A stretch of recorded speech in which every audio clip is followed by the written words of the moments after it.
Hello and welcome to Lansing's Movers and Shakers. I'm Ken Miller. Today I'm joined by Lansing Mayor Tony McNeil. Mayor, thank you for coming in today. Good to be here. You've been in office for a little less than a year. I think you took the oath in January of this year, 2021.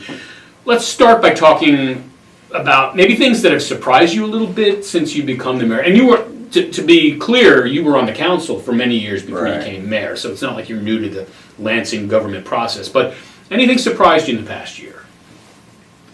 Yeah, well, I've served under 4 mayors, so I got to see a lot of what they did while they were acting as mayor. So not a lot of surprises on, what they had to do as far as managing the meetings, things like that. But I think probably the most surprising thing is demand on time.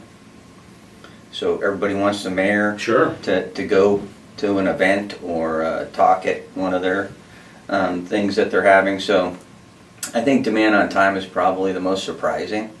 I'm fully employed. Right, you work up on post, right? Yeah, so, I think if I wasn't fully employed, I'd probably, it wouldn't be as much of an impact thing. Juggling time is probably the most significant thing that surprised me about the job. Other than that, I enjoy going to all those things. It's just trying to find the time and which ones I prioritize to go to. It also gives you an opportunity to kind of hear what's going on in the community too, which helps you govern. Right. Yeah. So economic development is always near the top of the list when we talk about goals for the Lansing City Council and certainly for the mayor of the city. We've been fairly active in the last year plus when it comes to retail landed, and I'm thinking of places like Harbor Freight and Quick Trip and whatnot. But we've also got some prospects that are taking a serious look at the city, and you're kind of front line when it comes to talking with those folks. What is your take on how Lansing is faring now and will be faring in the near future when it comes to commercial development? And I know a lot of us are focused on town center, but there's other parts of the city as well. Right. Yeah, so, most of the citizens know we purchased the property at town center, which gives us a lot of property to develop. Right. And also, as you know, the previous developers did not live in the city, did not really have what I would call a lot of pressure to build. Wasn't a priority for those folks. So I think probably owning that now gives us a lot of flexibility for development, which we did not have previously. I think that between owning it and the number of prospects that we've had since we've owned it, I would say are probably about 10 times the amount of prospects than previous. So the previous developer did have a couple, presentations to us on what they could develop. The problem with their presentations, it normally came with some kind of price tag to us. I think the last one was a $5 million ask from us.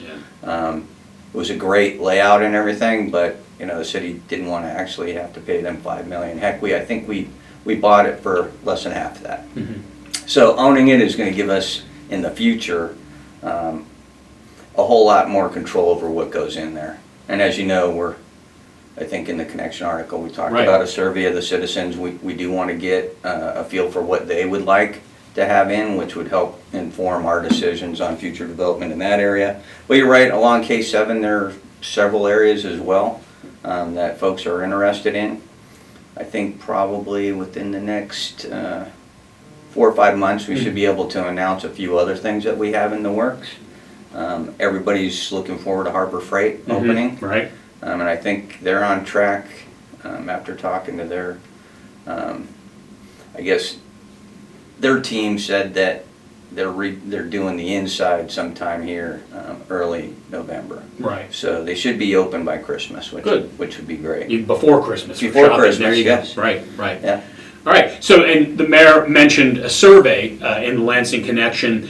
We will have a link to that that you can follow where you access this video from, whether that's on Facebook, YouTube, and whatnot. So check that out, especially if you're a Lansing resident, and make your feelings known.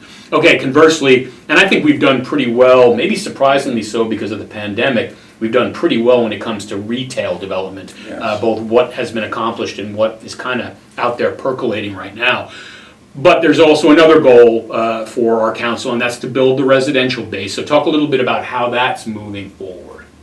Yeah, well, I mean, I think everybody will admit we haven't done well over the last couple of years. I think COVID is part of the impact. The price of materials to build, all those things kind of go in there. So, I mean, one of our biggest efforts, right when I became mayor, was to get with the developers. So we have met with all the local developers face to face, asked them how we can help spark their building.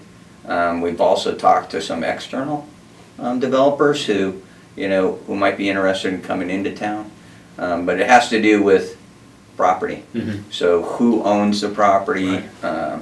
So we've been looking at a lot of different areas and trying to link up developers as far as purchasing those properties and potentially building developments. But Ken, as you know, part of bringing in commercial and retail have to do with rooftops. Right. They It's need not- people to shop there. Yes, it's not the only factor that they look at, and I think we're situated pretty well when it comes to being close to Leavenworth, especially on the retail side, which helps bring some commercial here. But for the city itself and for the tax base, we do want to build up the residential, and it's a high priority for us. So I want the citizens to know that we are working on it. Right. And we'll continue to work on it until we get something going. But we do have, I know we have a couple prospects that are getting fairly close to taking off. Okay. So we should see some in the next year, after the new year, so. Okay. Right. So 2022. Yeah. Okay. All right. When we last did a video, which would have been right around the time you took the oath of office, again, January of 21, COVID-19 was still the lead story, kind of sort of like it is now. But talk a little bit about how the city has fared since March of 2020. And, and again, you've been, I think, kind of outspoken on this. How soon can we say we are out of the pandemic cloud? And that's, I know that's kind of a trick question a little bit, and there's a lot of facets to it, but you've taken a look at this too. Yeah, I think the last time I said it was great to be out of the COVID cloud was during the celebration, the 4th of July celebration. Right. So, I mean, shortly after that, we wrote an article for the Connection, which really didn't come out until, I think, early to mid-August. Yeah. So we were kind of saying, hey, this is great, we're kind of Things over the can pandemic. change. Yeah, things can change. And then quickly the Delta virus, Right. or the Delta variant had hit, Right. and kind of turned things around. So it was a real popular article to the citizens, but I think things are getting better. I think the state of Kansas is right around 65% vaccinated. I think that's important. I don't have the actual stats for our city, but the county is doing fairly well. But I will say we've still lost, recently, citizens. At least I know two that I know personally on Post had passed away to complications due to COVID, and both unvaccinated. So, I mean, as a plug for vaccinations, I would just say if you can get a vaccine, if you don't have the medical problem Right. or a religious reason to not get vaccinated, whatever the reason is that you can't get it, that's fine. But protect yourself when you're in public. Wear a mask for your own safety, and do the things you can do without a vaccine. As far as on the the business side and things like that, I think the city it hasn't really had a real negative impact on that portion of the city. And I'm surprised. I think you were surprised Yes. too. We were fearing the worst. Right. Yeah. I mean, people are still getting out. They're Right. still shopping. I think probably the biggest impact is on commercial goods and the timing. I'm sure that frustrates everybody. Sure. I mean, I feel it. So I would not ever say we're out of the cloud. I mean, I think just like the flu was a pandemic at one time, we're going to get to the the COVID season, I think, where you might go get a booster shot like you do a flu shot Right. every year. And I'm hoping we get to that point fairly quickly here. That's about all I can really say about the pandemic. Sure. A new normal, right? Yeah. Right. Okay. As the elected leader of the city, and I think this is also true of the top staff as well, but keeping good staff around for a long time is important. How does Lansing cope with that need? And in your opinion, how have we done it over the past year? And I say this because I'm well aware that you've just finished a salary survey for the police department, which is probably the department that's had the hardest time in keeping people. Right. But talk a little bit about how the city, the elected leaders approached that issue.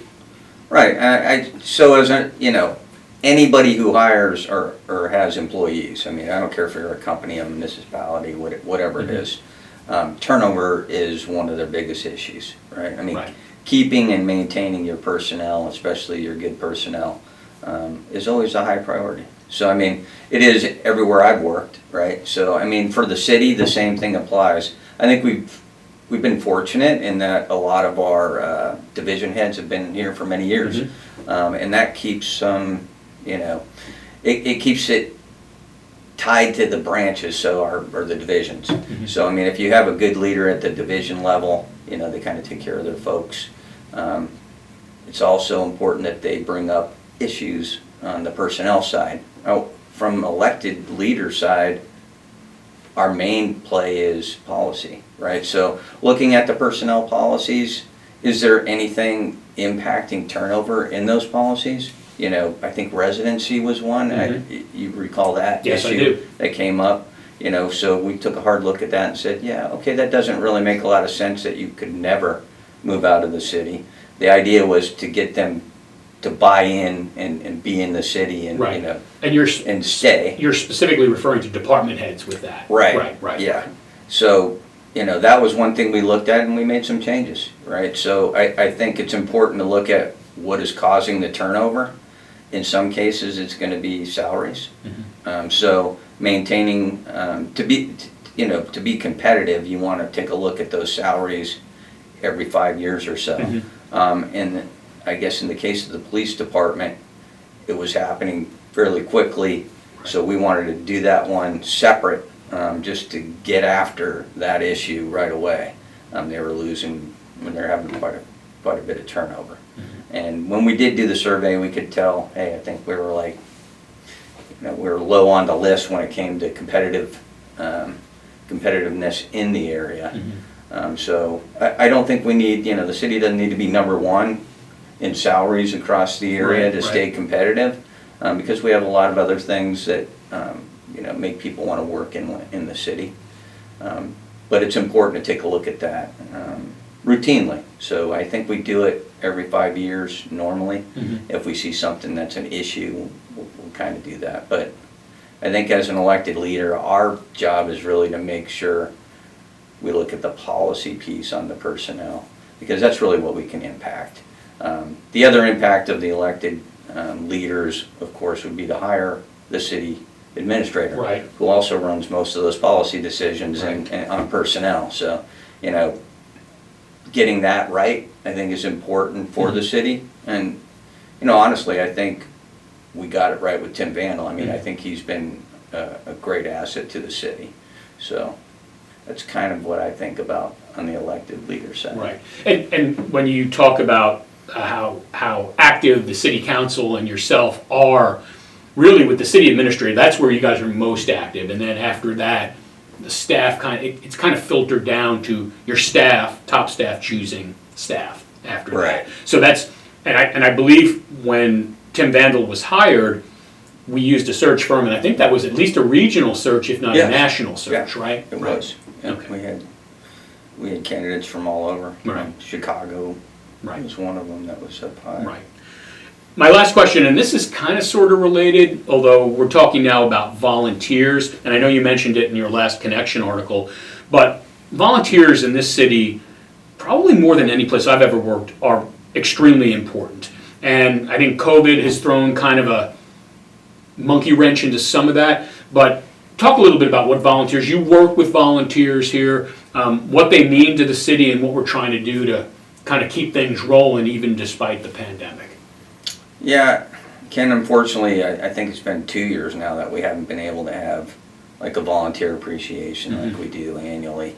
I think we're going door to door with, appreciating them this year. Right. But gift cards or right. something. Yeah. Yeah, so I mean, you're spot on when you say that we can't do what we do in the city without volunteers.